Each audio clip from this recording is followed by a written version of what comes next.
Tu te réveilles pas de la même manière le matin quand tu sais qu'il peut t'arriver des choses, mais que tu peux les régler, plutôt que de te réveiller avec une sorte de peur de boule en ventre en te disant « Ok, aujourd'hui, il faut rien qui m'arrive, parce que sinon, je suis dans la galère et je vais plus pouvoir rien faire. » Bonjour les amis, c'est Anne Guéquière. Avant de plonger dans notre émission du jour, je voulais vous dire un immense merci du fond du cœur.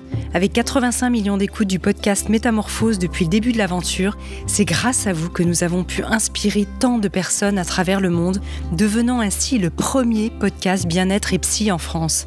Alors si vous appréciez ce moment de partage, abonnez-vous gratuitement sur votre plateforme d'écoute préférée pour ne manquer aucun nouvel épisode. Comme vous le savez, nous sélectionnons les meilleurs experts pour vous offrir des conseils concrets et inspirants au quotidien. Alors, vos encouragements en commentaire nous sont très précieux pour poursuivre cette mission et continuer de grandir ensemble. Et si cet épisode résonne en vous ou que vous pensez qu'il peut être utile à quelqu'un, n'hésitez pas à le partager. C'est parti maintenant pour un nouvel épisode de Métamorphose. Métamorphose, le podcast qui éveille la conscience. Évoquer l'argent est tabou et pourtant ne partez pas car aujourd'hui nous allons en parler certes mais dans l'unique but de vous aider à prendre ou reprendre la main sur ce sujet crucial. C'est le premier pas vers l'indépendance et la liberté. Et si cela vous paraît grandiloquent, c'est pourtant le credo de mon invité, vous allez voir. Directeur France de Trade Republic, une plateforme d'épargne en ligne. Il veut redonner confiance à chacun d'entre nous et en particulier aux femmes. Oui, nous avons les capacités de bien gérer nous-mêmes notre argent et oui, savoir le faire nous rend plus fortes et plus forts. Voyons avec lui ce qui se cache derrière nos peurs et stéréotypes liés à ce sujet. Il va nous donner aussi tout un tas de conseils. Je suis ravie d'accueillir dans Métamorphose Vincent Grard. Bonjour. Bonjour Anne. Comment ça va ce matin ? Ça va très très bien, un petit peu mouillé comme tu as pu le constater quand je suis arrivé dans le studio. Oui, c'était un peu Koh-Lanta à Paris aujourd'hui. Hein. Complètement. Mais en tout cas très très heureux de pouvoir être là avec toi et d'échanger sur ces sujets. Alors, je me suis demandé comment l'argent, ce sujet de l'argent était arrivé dans ta vie et pourquoi tu penses que c'est important maintenant. Il y a un peu deux questions en une. Pourquoi est-ce qu'on devrait en réalité en parler sans tabou ? Je pense que déjà, il est en chacun. Mais le fait d'aller explorer, d'aller étudier, d'aller au fond du sujet pour comprendre vraiment les problèmes, la situation actuelle et essayer de regarder comment on peut améliorer les choses d'une façon collective, c'est un sujet qui est arrivé un peu plus professionnellement. Quelques mots sur Trade Republic, mais on a un credo très fort sur le fait d'aider les gens à faire grossir leur épargne, parce qu'on pense sincèrement que d'ici 30, 40, 50 ans, donc notre génération à nous, quand on sera en retraite, ça sera très très compliqué d'un point de vue pouvoir d'achat, on en parlait juste avant, pouvoir aider ses petits-enfants. Donc voilà, on se concentre là-dessus et le fait de se concentrer sur ce sujet-là, ça nous amène à regarder aujourd'hui qu'est-ce qui ne va pas avec l'argent. Qu'est-ce qui ne va pas dans la relation avec l'argent, qu'est-ce qui ne va pas dans l'utilisation de l'argent et peut-être aussi du gaspillage de l'argent. On va en parler évidemment. Toi, dans ton parcours personnel, est-ce que tu as eu des problèmes avec l'argent ou pas particulièrement ? Est-ce que tu venais d'une famille qui en avait ? Quel était un peu le rapport, voilà, juste d'un point de vue personnel, comprendre aussi de quel terreau tu venais ? Pas de problème spécifique. Moi, je viens d'une classe moyenne du Nord-Pas-de-Calais, un père commercial dans les salles de bain, une mère comptable pour une petite PME du bâtiment. Donc, je viens pas d'une catégorie populaire, dans le sens où mes parents ont toujours mis à disposition le nécessaire pour que je puisse m'épanouir dans mes projets. Grâce notamment au fait de pouvoir financer certains de mes projets. C'est intéressant d'ailleurs, on n'est pas là pour faire du tout ta thérapie, ne t'inquiète pas, mais c'est intéressant parce qu'un commercial, il cherche à rentrer de l'argent, c'est le but de son métier, et voilà, même pour son employeur.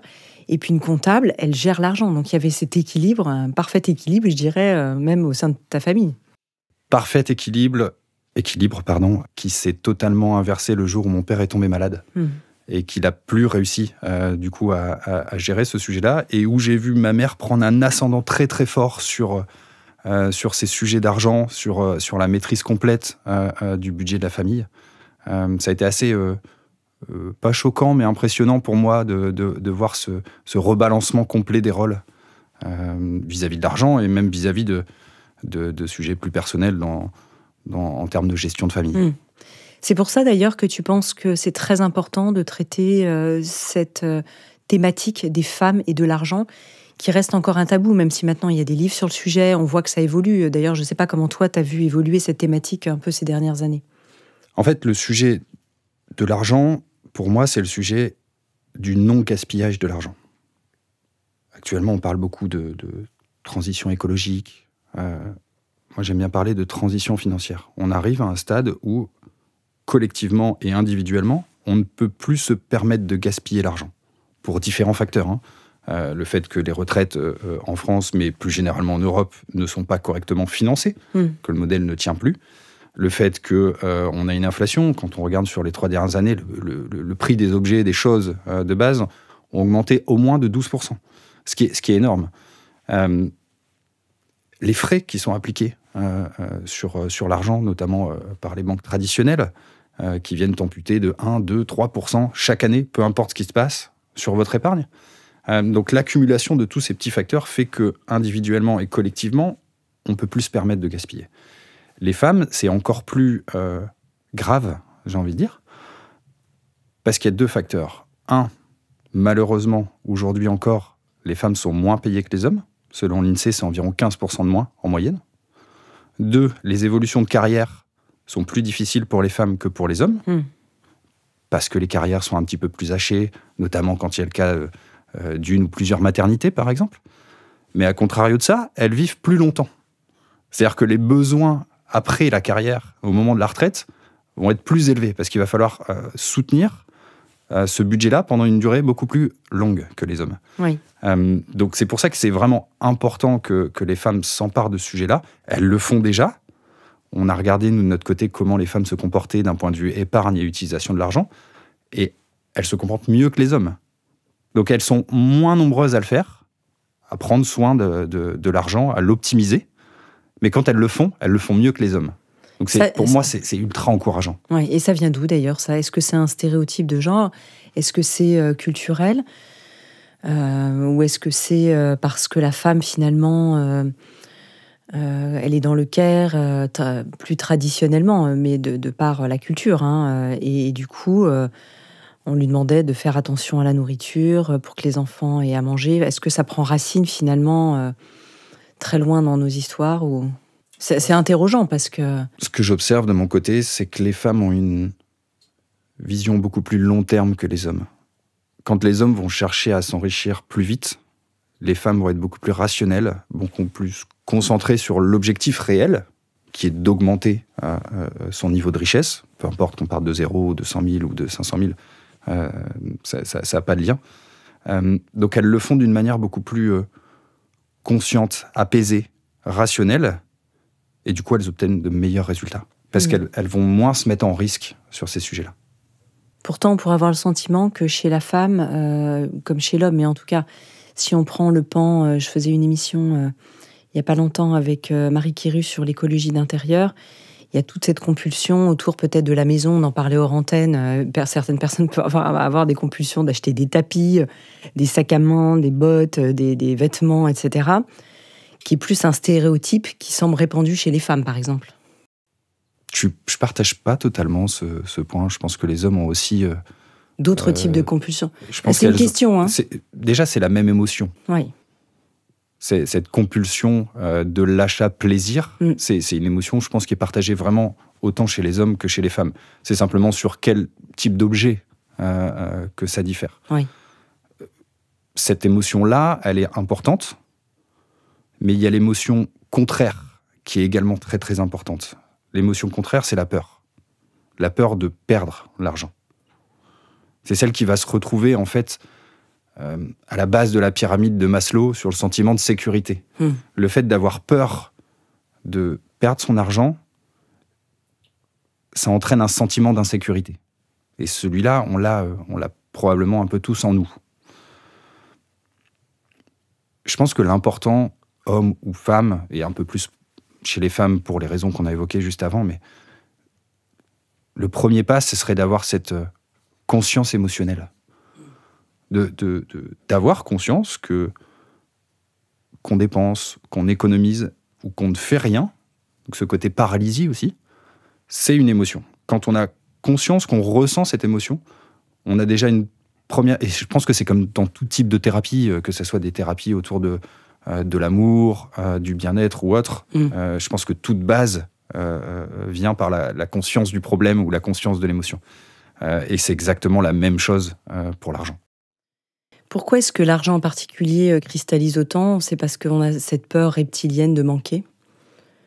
Que ce soit d'ailleurs chez les hommes ou chez les femmes, hein. Je pense que c'est parce que personne ne le dit, mais tout le monde en a conscience que l'argent, c'est un moyen d'arriver à ses objectifs, quel qu'il soit. Que ce soit l'objectif le plus ambitieux possible ou simplement l'objectif du bien-être. L'argent, c'est un moyen, c'est jamais une finalité. On n'accumule pas de la richesse juste pour dire d'en accumuler. On accumule de la richesse pour avoir les moyens de faire ce qu'on a envie de faire. Vous voulez prendre soin de votre santé en mangeant beaucoup mieux, en achetant des produits de meilleure qualité, beaucoup plus artisanaux. Il vous faut de l'argent pour ça. Vous voulez avoir du temps pour vous, pour vos projets.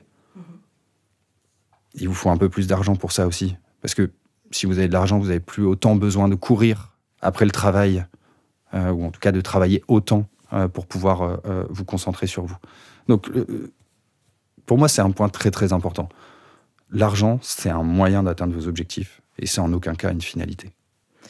Est-ce que tu as remarqué que plus on a d'argent, moins on en a peur, ou pas forcément, il n'y a pas de corrélation entre justement la quantité et la quantité de la peur?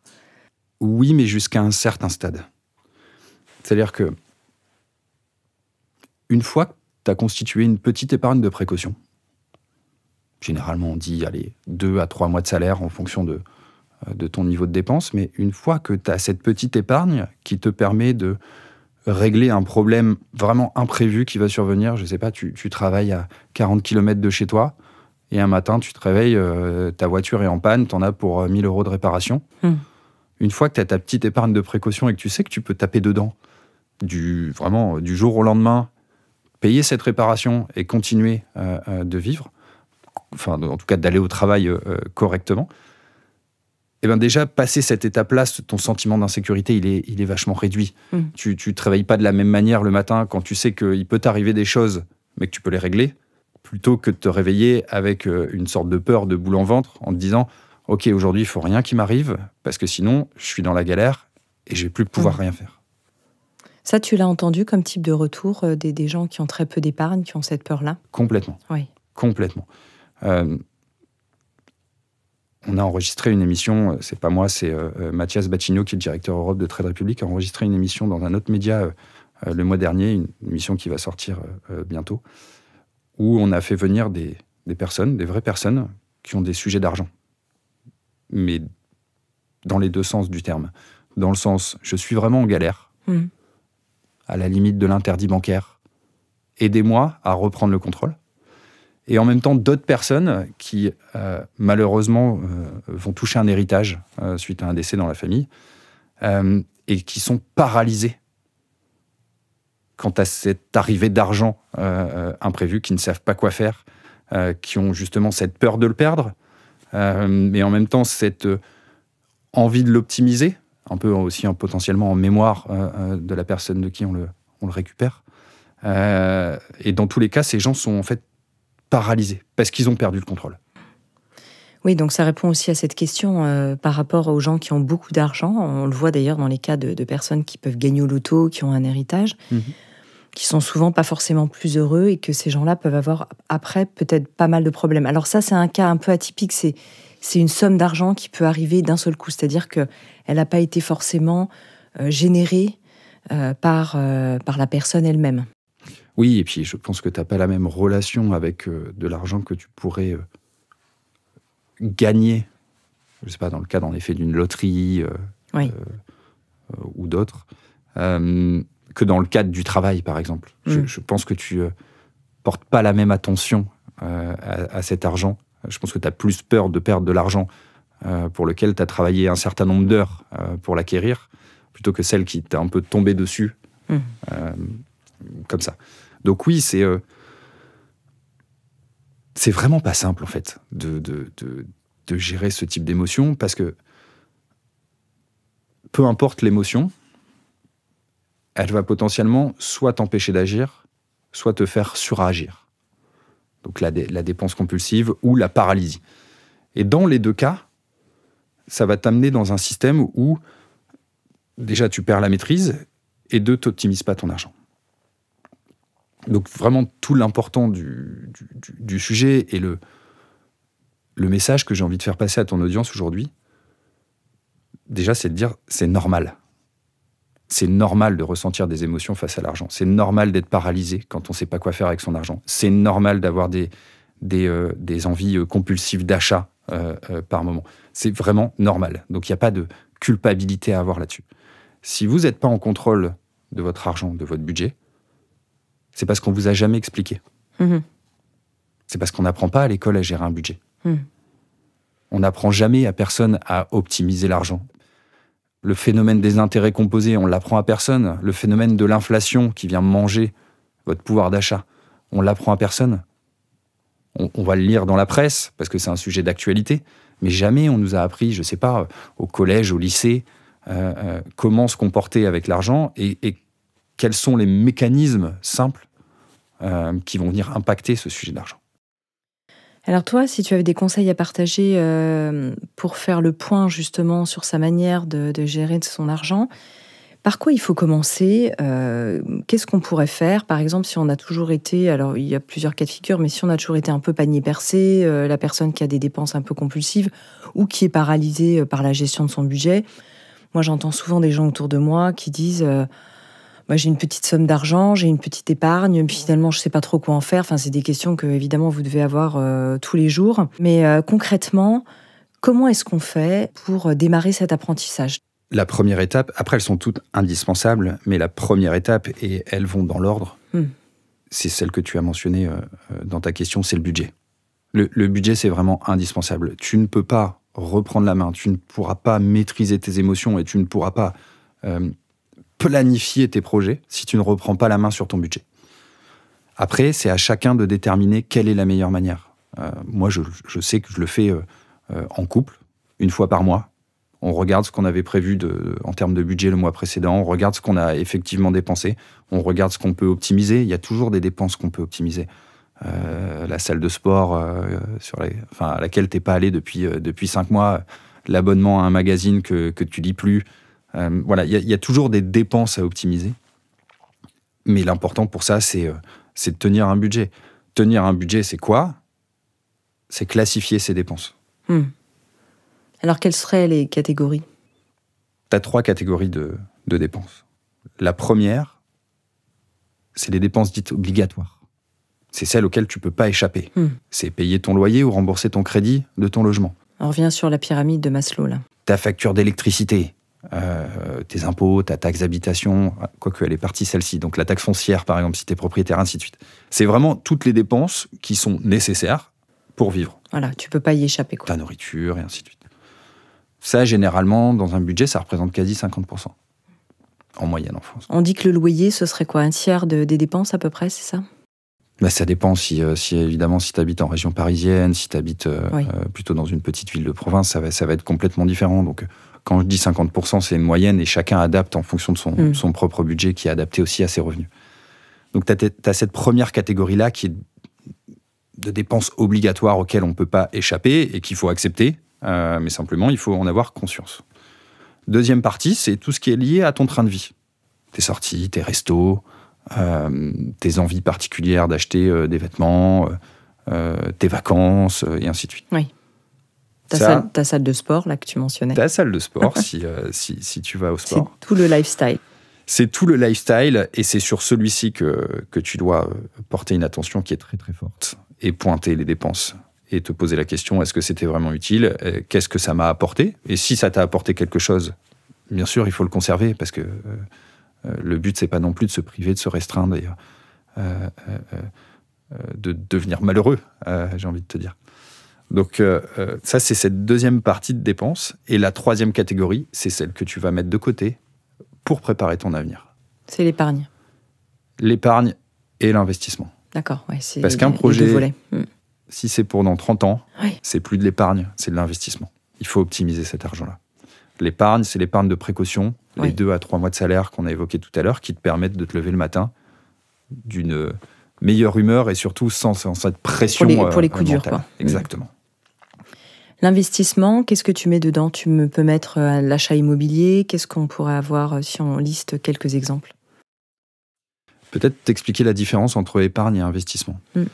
L'épargne, c'est quelque chose qui doit être disponible sans risque. Tu ne peux pas te permettre de la perdre, ton épargne de précaution. Et surtout que ça soit vraiment sans risque. Ça peut te rapporter un peu d'argent. L'idéal pour cette épargne, c'est d'utiliser ton livret A, d'utiliser les livrets bancaires, où l'argent est très accessible, garanti, et tu peux avoir un petit rendement. Quand on parle d'investissement, tout le but du jeu, ça va être à minima d'avoir un rendement qui est au moins égal à l'inflation. Parce que si tu as un rendement inférieur à l'inflation, au final, tu peux considérer que tu es en train de t'appauvrir. Si tu as un rendement supérieur à l'inflation, tu commences à t'enrichir. Dans le bon sens du terme, quand je dis le mot enrichir. Ça peut être plein de choses. Généralement, la première étape, c'est de devenir propriétaire de sa résidence principale. On peut le voir comme un investissement. Et là, tu le fais re-rentrer dans la première catégorie, du coup. D'accord. Ça, ce serait d'ailleurs un conseil que tu donnerais, d'être propriétaire assez rapidement, si on peut? Ça dépend forcément où on habite. Le prix de l'immobilier est quand même assez variable. Il y a toujours cette double problématique. C'est-à-dire que d'un côté, on s'endette. Et puis, on a vu qu'avec les subprimes aux États-Unis, ça a été un peu catastrophique. Mais en même temps, c'est génial parce que mettre de l'argent dans un loyer, c'est aussi de l'argent jeté par les fenêtres. Alors parfois, les gens, du coup, savent plus trop. C'est acheter sa résidence principale, c'est préparer son avenir, pour moi. Et je le vois très très bien. Trade Republic, c'est une boîte qui est allemande à l'origine. Donc j'ai un peu regardé aussi comment ça se passe là-bas d'un point de vue retraite. Et en fait, il y a une très très grosse différence entre l'Allemagne et la France. C'est qu'en France, une très grosse majorité des retraités sont propriétaires de leur résidence principale et ont fini de payer le crédit. Ce qui leur assure une sécurité, en fait, un toit. C'est pas le cas en Allemagne. Les ratios sont sensiblement inversés. Et en Allemagne, il y a une majorité de gens retraités qui louent sa résidence principale.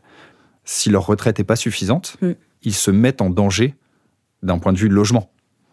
Ce qui est encore plus grave que la situation en France. Donc oui, acheter sa résidence principale, potentiellement le plus tôt possible. Ça, c'est à chacun de décider ce qu'il a envie de faire de ses projets. On voit, notamment dans la nouvelle génération Z, que les gens ont envie beaucoup plus de voyager, de faire des tours du monde, démarrer une carrière beaucoup plus tard. Donc après, c'est à chacun aussi de gérer son émotion, d'anticiper un petit peu ce qu'on veut faire de sa vie, et ensuite de planifier en conséquence. Oui, ça me donnait envie de te faire part de deux réflexions. La première, c'est que, j'allais dire, en Suisse, c'est aussi un peu différent de la France et de l'Allemagne, c'est que ça fonctionne sous forme d'hypothèque. Et donc, finalement, les Suisses transmettent, quand ils sont propriétaires, il y a cette hypothèque, et à la fin de leur vie, l'hypothèque, ils ne transmettent pas véritablement un patrimoine à leurs enfants. C'est particulier aussi. C'est presque comme un système de location, sauf que financièrement, ça ressemble à autre chose. Donc ça, c'est un autre modèle. Je pense aussi à nos amis suisses qui nous écoutent pas mal. Et puis, la deuxième réflexion, c'était par rapport au style de vie. C'est vrai que se constituer ce patrimoine de la résidence principale peut aussi parfois entraîner des gens à se retrouver à peut-être 40, 50, 60 ans, à devoir continuer de bosser avec des salaires très élevés dans des boîtes dans lesquelles ils n'ont plus envie d'être pour pouvoir rembourser la dette de l'emprunt de la maison qui n'est toujours pas finalisée. Alors là, pour moi, ça s'applique que si tu achètes un bien ou ta résidence principale qui n'est pas raccord avec ton niveau de revenu. Si tu t'achètes une maison de 200 mètres carrés alors que tes revenus ne sont pas en conséquence, en effet, tu te retrouves avec un poids de la dette que tu dois à la banque qui va devenir pesant, qui va en effet te créer cette émotion de te dire « mince, là, s'il m'arrive quelque chose, je ne peux plus payer ce crédit, ça ne va pas aller ». C'est simple, il ne faut pas vivre au-dessus de ses moyens, en fait. Et ce n'est pas du tout péjoratif de dire ça. Oui, pour ne pas se retrouver enfermé dans cette situation qui peut devenir bloquante après quand on a des enfants, etc. Moi, j'ai vu pas mal de gens dans cette situation, dans ma génération. Je suis plus âgée que toi, mais... Donc ça, c'est intéressant. Alors, si on revient à l'exemple du budget, puisqu'on était un peu là-dessus, où à la fin du mois, tu disais qu'avec ton épouse, vous partagez ce moment. D'ailleurs, c'est intéressant. Est-ce que c'est un moment que vous avez vraiment conscientisé? Est-ce que c'est venu dans le temps? Ou est-ce que ça a toujours été comme ça dans votre famille? C'est-à-dire que c'est peut-être même un moment... Est-ce que ça peut être un moment de plaisir, tiens? De dire, voilà, c'est pendant assez une rarement heure... un moment de plaisir, en tout cas de mon côté. Et tu sais pourquoi je te parle de plaisir? Parce que j'ai fait énormément d'émissions avec un ancien gestionnaire de patrimoine, Christian Junot, qui est devenu un ami, qui est un expert, un coach international de la relation à l'argent.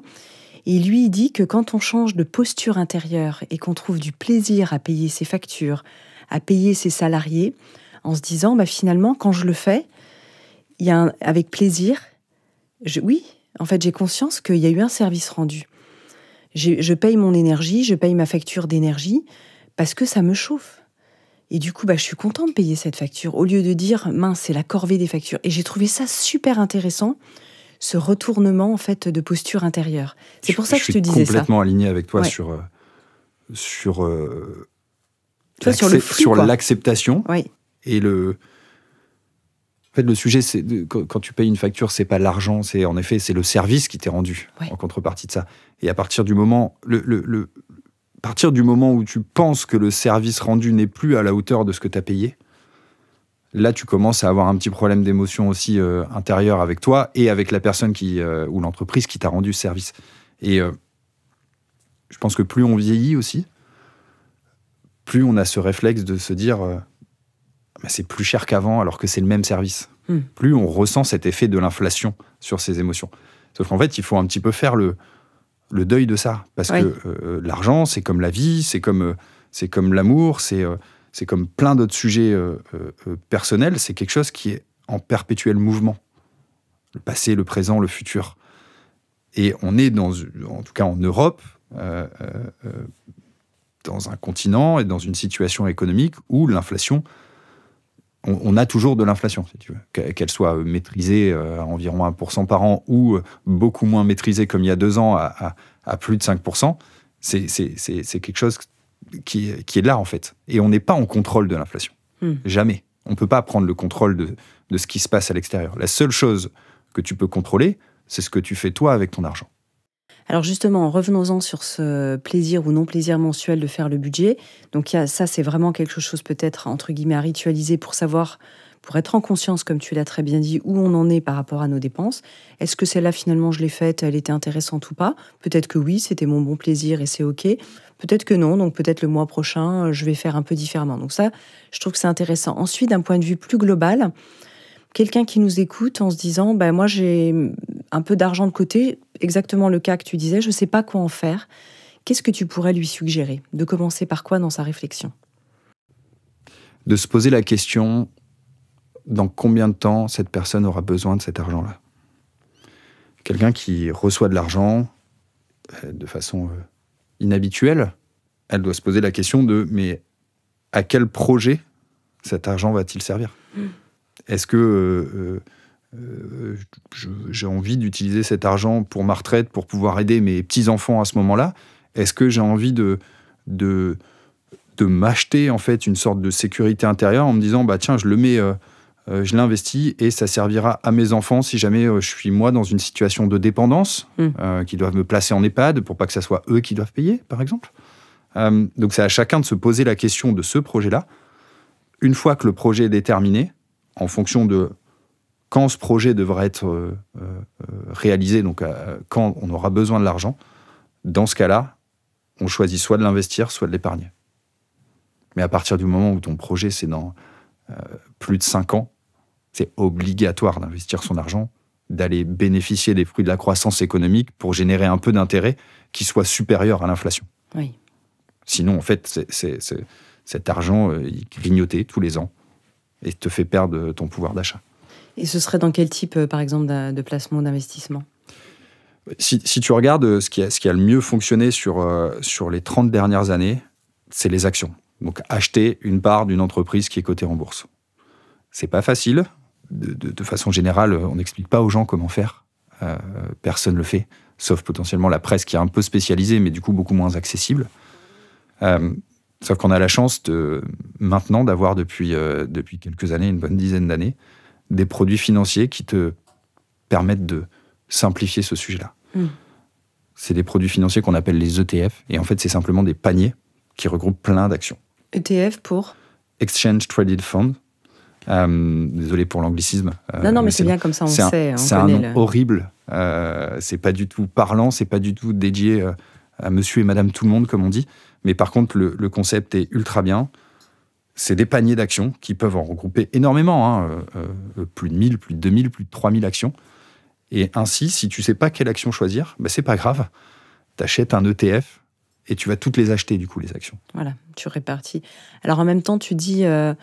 finalement, c'est peut-être moins risqué, mais du coup, c'est peut-être moins intéressant. C'est quoi la définition d'être intéressant ? Parce qu'en fait, si tu regardes simplement, par exemple, le CAC 40, qui regroupe les 40 actions, les 40 plus grosses sociétés françaises cotées, en moyenne, sur les 20 dernières années, c'est entre 7 et 9% de rendement. Si tu regardes les actions américaines, donc tu prends le S&P 500, qui sont les 500 plus grosses actions américaines, en moyenne, c'est entre 9 et 11% par an. Quel est l'intérêt de vouloir aller faire mieux que ça ?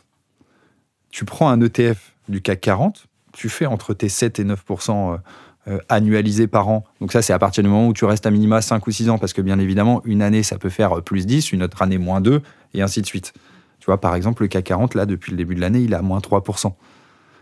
Par contre, le marché américain, donc le S&P 500, à moyen terme, quoi. Il est à plus 25% actuellement. Donc, quand tu ne sais pas acheter toi-même une action, et personne ne te demande de savoir acheter une action toi-même, tu achètes toutes les actions, tu en auras une petite portion de chacune des actions qui sont dedans, et tu vas faire la moyenne des marchés. Donc, tu vas atteindre, sur le moyen long terme, ce type de rendement. Au début, tu parlais aussi des enjeux écologiques dans une phrase. Est-ce qu'il y a de plus en plus de demandes de placements, justement, éco-conscient, durable, c'est-à-dire de dire moi, j'ai pas envie de financer non plus ni le grand capitalisme, ni le complexe militaro-industriel, etc. Je vais pas faire une liste à l'après-vert, mais tu vois où je veux en venir, quoi. C'est une très bonne question, parce que c'est quelque chose que, pour l'instant, j'arrive pas à comprendre. Quand tu regardes les sondages, quand nous on interroge nos clients, ils sont, et notamment les jeunes, ils sont en très grosse majorité à te répondre que oui, ils veulent uniquement faire des investissements qui conviennent à leurs convictions, que oui, ils souhaitent que l'argent qu'ils investissent serve en partie à la transition écologique, mais la réalité, c'est que dans les faits, c'est pas le cas. Il y a hiatus entre le désir et la réalité. Et pour l'instant, c'est quelque chose que je n'arrive pas à m'expliquer. Le bug du cerveau humain.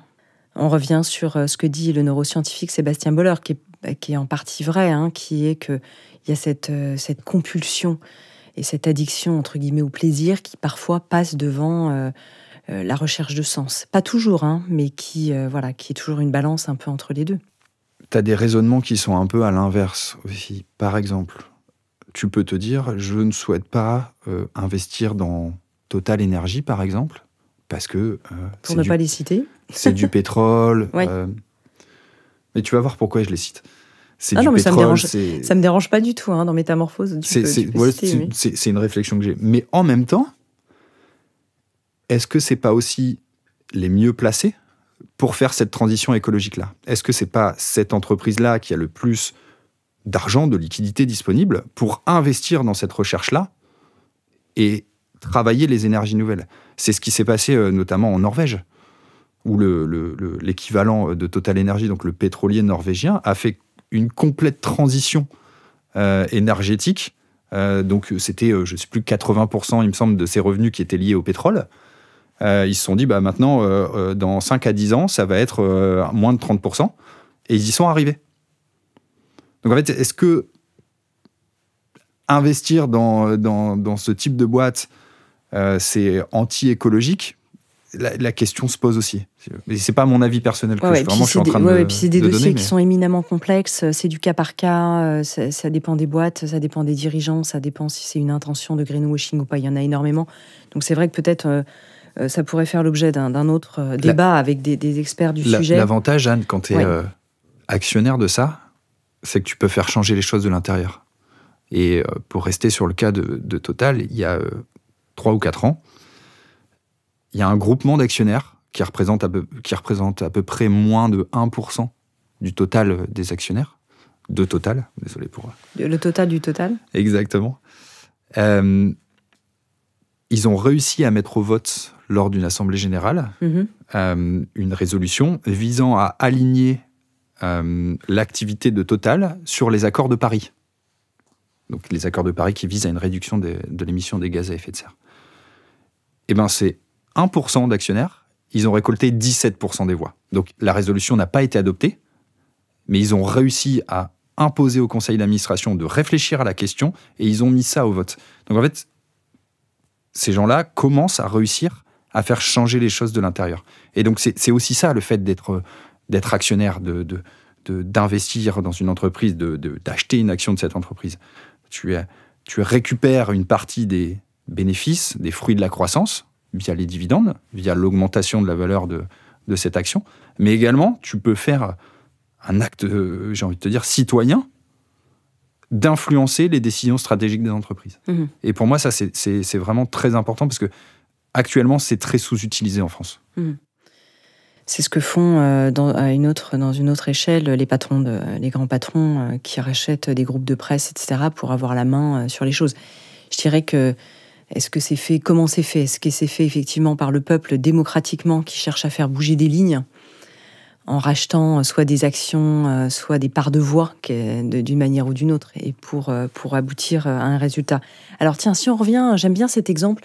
Là, on a pris l'exemple de votre foyer, mais l'idée, c'est de prendre en tant que ménage, de prendre un archétype du ménage. On revient sur cet exemple. Souvent, quand même encore, et peut-être tu as des chiffres là-dessus, l'argent est délégué à l'homme au sein du foyer et la femme. Alors, c'était pas le cas dans ta famille, puisque tu as dit que ta maman était comptable et puis qu'ensuite elle a repris la main quand ton papa était malade. Et ce cas est vraiment aussi intéressant, mais souvent, quand même, c'est délégué en fait à l'homme et la femme n'a pas forcément la main dessus, soit parce qu'elle ne le désire pas, soit parce qu'il y a une sorte de répartition des tâches.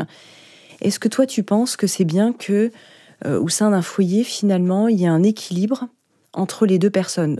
Je dirais même au sein des conjoints, que ce soit un coparent dans un couple homoparental, hétéro, peu importe, mais qui y ait quand même un équilibre et que tout le monde soit au même niveau d'information. Équilibre, je ne suis pas certain. Moi, ce que je pense sincèrement, c'est que ça doit se faire ensemble, en fait. Qu'il n'y ait pas une répartition des tâches équilibrée. Je pense que, sincèrement que dans le cadre d'un foyer, ça doit se faire ensemble. Quand c'est un foyer qui est monoparental, fais-le avec un ami ou une amie. En fait, fais-le avec les personnes, avec une ou deux ou trois personnes qui partagent ta situation, qui est potentiellement dans le même cas que toi. Tout l'intérêt là-dessus, c'est de libérer la parole des gens face à l'argent.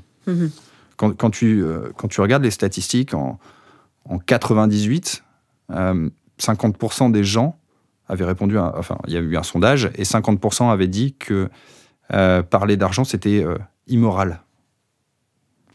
Le même sondage fait en 2021, on est descendu en dessous de 30%. Donc on voit qu'il y a une libération de la parole face à l'argent. Je pense sincèrement que c'est porté par la génération des 18-35 ans, qui est complètement décomplexée face à ce sujet. Mais en tout cas, ça va dans le bon sens.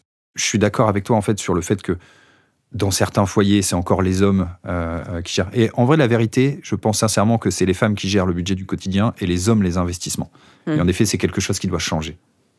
C'est ça. Donc la femme doit aussi peut-être s'intéresser un peu plus, peut-être questionner. Et puis inversement, le conjoint peut-être dire, bah tiens, si t'as envie, je te montre, on fait ça ensemble. Enfin voilà, qu'il y ait un partage en fait sur le sujet.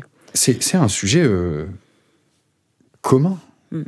Ça ne doit pas appartenir à un genre spécifique, en fait.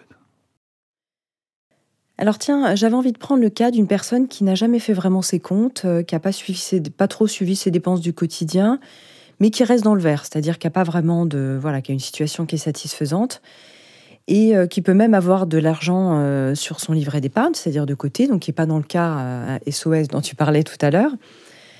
Est-ce que pour toi, c'est satisfaisant d'être comme ça, ou pas vraiment ? Qu'est-ce que tu entends par satisfaisant ? Parce que chacun a son critère de satisfaction qui lui est propre. Est-ce qu'on se met en danger ? Est-ce qu'il peut y avoir un peu des zones d'alerte, de warning, en disant « Attention, oui, vous êtes pas mal, mais en même temps, ce serait bien de vous pencher un peu plus sur la question ». Est-ce qu'il y a une zone un peu muette comme ça ? Alors, si tu fais ton budget, que tu as ton épargne de précaution, et qu'ensuite tu ne planifies rien pour tes projets d'avenir, oui, tu es en danger. Parce que oui, tu vas t'appauvrir.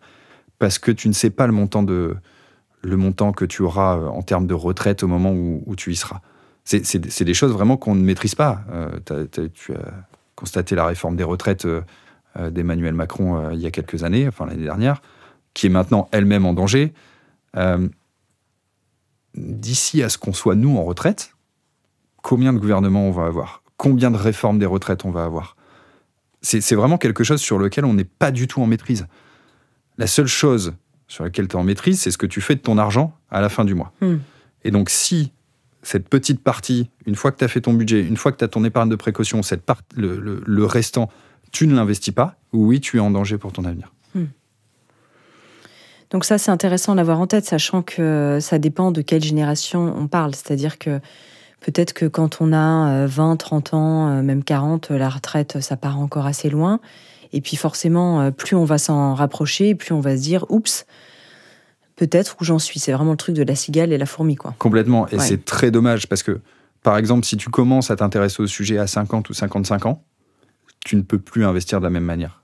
Parce que tu n'as pas suffisamment de temps devant toi pour te permettre de prendre un petit peu de risque et espérer ainsi plus de performance ou de rendement.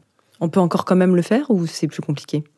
Parce que des personnes qui nous écoutent, qui ont cet âge-là... Tu peux toujours le faire, mais il ne faut pas le faire d'une manière risquée, si tu veux. Il ne faut pas investir 100% dans des actions. Tu dois maîtriser un petit peu plus le risque parce que tu dois prévoir d'avoir un capital qui soit maîtrisé au moment de ta retraite, potentiellement à 64 ans en France, on ne sait pas. Ce sera peut-être 65, 67, 60. Autour de ça, ouais, entre 60 et 70. Ouais. Donc tu dois en effet planifier ça, mais être conscient du fait que le temps est pas illimité sur cette partie-là. Oui. À l'inverse, quand tu as 30 ans, et encore plus quand tu as 18 ans, tu peux te permettre de prendre du risque. Quand tu as 18 ans, là actuellement, si tu penses préparer ta retraite, c'est soit du 100% action, soit du 100% action et une petite partie sur du bitcoin ou des choses comme ça que tu peux te permettre de faire en fait parce que tu as 40 ans d'investissement devant toi. Donc tu as 40 ans où si ça baisse, ça va remonter derrière et ainsi de suite. Si tu crois dans la croissance économique mondiale sur les 40 prochaines années, dans ce cas-là, il faut que tu investisses. Si tu penses que le monde va s'effondrer, il ne faut pas investir. C'est aussi simple que ça. Aujourd'hui, il y a beaucoup de gens quand même qui pensent que le monde va peut-être s'effondrer à un moment donné, qu'on arrive au bout d'un système, quel qu'il soit. Alors, qu'est-ce qu'un effondrement ? On sait que tout ça, c'est cyclique. Alors, au niveau de la planète, on voit qu'on est arrivé quand même au bout d'un cycle qui devient très tendu. Maintenant, ensuite, d'un point de vue du contexte économico-politico, géopolitique mondial, c'est encore un autre sujet qui peuvent être corrélés, mais bon. Donc, c'est vrai que les perspectives, quand même, pour la génération Z, on voit qu'il y a beaucoup d'éco-anxiété. Qu'est-ce qu'on peut faire à ce moment-là par rapport à l'argent ? La génération Z, c'est celle qui est la plus préparée à ça. C'est sincèrement, moi, j'ai à peu près c'est 70% de mes clients qui ont moins de 35 ans. Donc, et je vois ce qu'ils font. Et vraiment, c'est cette génération-là qui est la plus préparée à affronter ces défis-là. Il y a une conscience qui est très très forte sur le fait de devoir épargner et investir. C'est-à-dire qu'ils investissent des petites sommes tous les mois, des petites ou moyennes sommes, peu importe, de façon régulière, mais avec une rigueur sans faille. Et ils voient les bénéfices de ça. Et en plus de ça, ils en parlent sur les réseaux sociaux. Les réseaux sociaux qui te donnent du coup une sorte de verticalité, d'horizontalité sur la relation. Il y a un nombre incroyable de jeunes. Je ne sais pas si tu regardes par exemple le réseau Reddit. Il y a une catégorie qui s'appelle, en France en tout cas, le Reddit Vos Finances.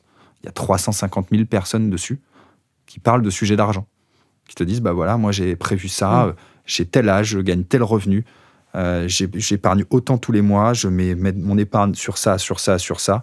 Mon plan, c'est de préparer ça et ça. Qu'est-ce que vous en pensez ? Et là, il y a des centaines de personnes qui vont commenter, interagir sur ces sujets-là. Donc, c'est cette libération de la parole, cette prise de conscience Et au final, cette action qui est faite par la génération 18-28 ans est vraiment assez incroyable. Donc pour moi, c'est une réelle lueur d'espoir. Et puis ça rejoint ce que tu disais tout à l'heure, c'est-à-dire qu'il y a un vrai manque d'éducation en fait sur le sujet. Et ils vont le chercher eux-mêmes en fait. Et donc ils vont le chercher, voilà, comme on n'a pas eu peut-être ma génération ou les générations même de mes parents, de mes grands-parents. Du coup, ils vont le chercher eux-mêmes. Alors la génération de mes grands-parents, c'était une génération de guerre, donc c'était encore différent parce que là, le gaspillage était absolument interdit. Oui, et en plus, eux, ils ont connu des périodes de l'histoire où l'inflation était à 12%, les taux d'intérêt étaient également à 12%. Le rapport à l'argent était complètement différent. Ouais. Peut-être pour conclure cette émission, si tu veux bien, de parler à nouveau, Vincent, du gaspillage.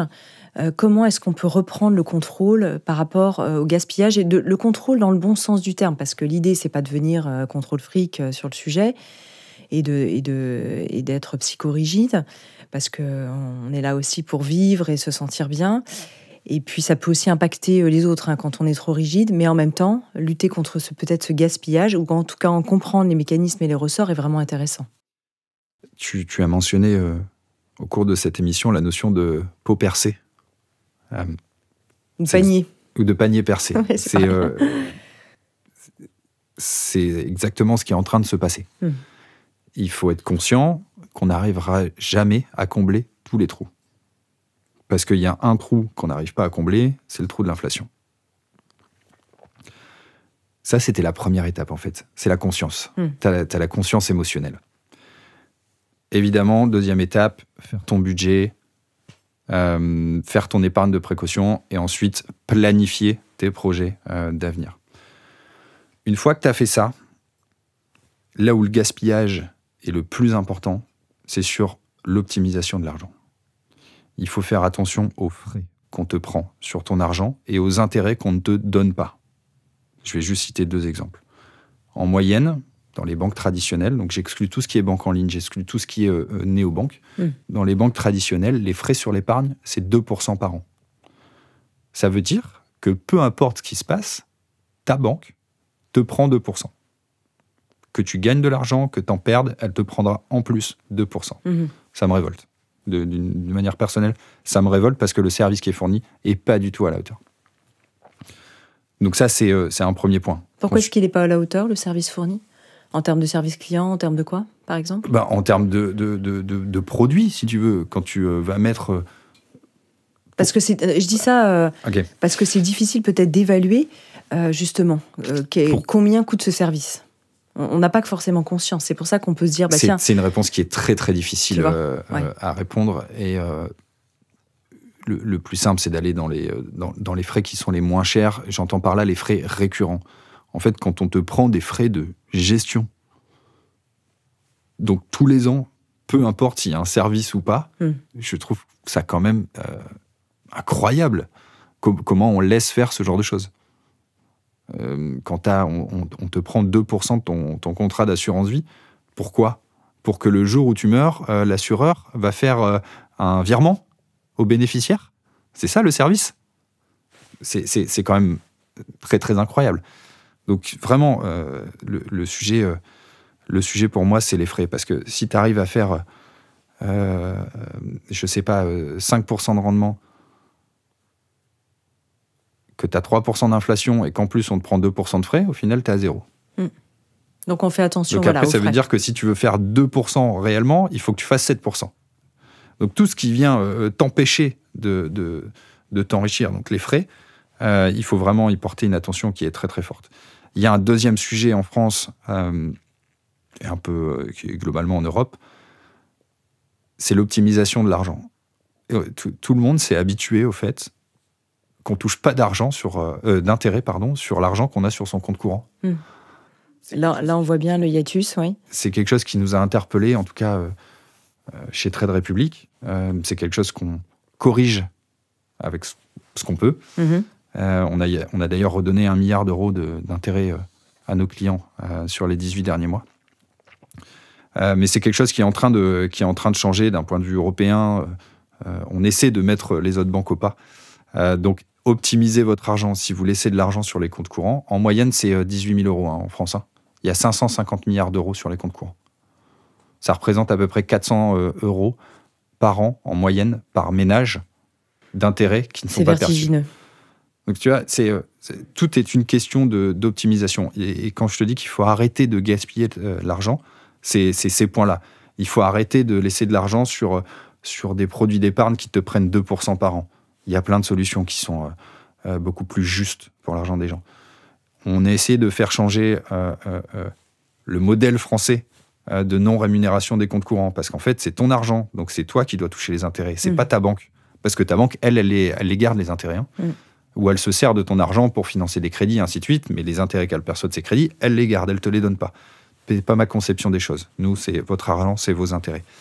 Donc voilà, tout cet ensemble de petites actions au-delà du budget, c'est vraiment ce qui va te permettre de reboucher les trous du pot. Et ça va te redonner à la fois du pouvoir d'achat, mais une fois que tu as ton budget, ton épargne de précaution, ça va te redonner également du pouvoir d'épargne. Ce qui fait que tu vas pouvoir financer tes projets un tout petit peu plus rapidement que normalement. Ce que j'entends dans ce que tu dis, c'est vraiment que c'est important de repasser quand même tout à la paille de fer. Et puis de se dire, comme tu viens de le dire, c'est pas une fatalité. En fait, je pensais que finalement c'est frais, voilà, ça court, on est habitué, c'est comme ça. Là non plus, c'est pas une fatalité. Donc c'est vraiment intéressant. Là, on approche de l'année 2025. Peut-être ça peut être une bonne résolution. En tout cas, là aujourd'hui, on a parlé cash avec Vincent. J'ai un petit conseil. De reprendre la main en fait là-dessus. Ça, c'est intéressant. Quand tu vas parler d'épargne ou d'investissement avec ton banquier, tu lui demandes, lui, où il met sa thune. Vraiment, c'est la première étape. Ah, je vais faire ça, banquier, si vous m'entendez. Je vais bientôt venir vous voir. Voilà. Ouais. D'ailleurs, ce serait intéressant, auditrices et auditeurs de Métamorphose, que vous nous disiez comment ça a résonné pour vous, tout ce que Vincent conseille. Comment vous êtes dans votre quotidien, que ce soit en famille, avec votre conjoint, conjointe, peut-être avec la famille élargie. Parce que finalement, ces histoires d'argent, souvent, ce sont des histoires aussi de transgénérationnel, comment l'argent avait été hérité dans la famille, quel était le rapport des uns et des autres avec l'argent, confère nos épisodes aussi passionnants avec Christian Junot, mais aussi ce que ça a pu planter comme petite graine. Est-ce que ça a changé un peu votre vision des choses? Est-ce que vous vous êtes dit « Ah, mais finalement, j'ai envie de m'attaquer au sujet ». Vous étiez peut-être un homme, une femme qui vous intéressiez pas tellement à cette problématique parce que c'était peut-être votre conjoint, ou au contraire, vous êtes très concerné par le sujet de l'argent et vous avez un budget qui est au cordeau, que vous suivez de près, peut-être même un peu trop contrôle fric, vous allez toutes les 5 minutes sur votre compte en banque, ce qui n'est pas non plus conseillé à l'inverse. Non, parce que c'est pareil, c'est une émotion de surcontrôle qui t'empêche potentiellement d'atteindre une certaine notion du bonheur, qui te paralyse dans certaines actions, donc oui. Voilà, donc en tout cas, on attend vos témoignages. Et puis un grand merci, Vincent Grard, merci infiniment d'être venu faire un tour au micro de Métamorphose pour parler cash, d'argent, je dois le dire, et ça fait du bien. Mais aussi, surtout, les bonnes raisons de vouloir reprendre la main sur cette gestion au quotidien, comme à long terme. Merci beaucoup. Merci beaucoup. Si vous avez aimé ce podcast, n'hésitez pas à lui donner 5 étoiles sur Apple Podcast et surtout abonnez-vous pour ne manquer aucun épisode. Découvrez mes invités en avant-première sur Instagram à l'adresse Métamorphose Podcast et abonnez-vous aussi gratuitement dès maintenant à la newsletter Métamorphose pour être au courant de nos conférences, ateliers et de nos dernières actualités. Pour ça, rendez-vous sur notre nouveau site www.métamorphosepodcast.com. Métamorphose, le podcast qui éveille la conscience. Tous les lundis et jeudis dès 7h.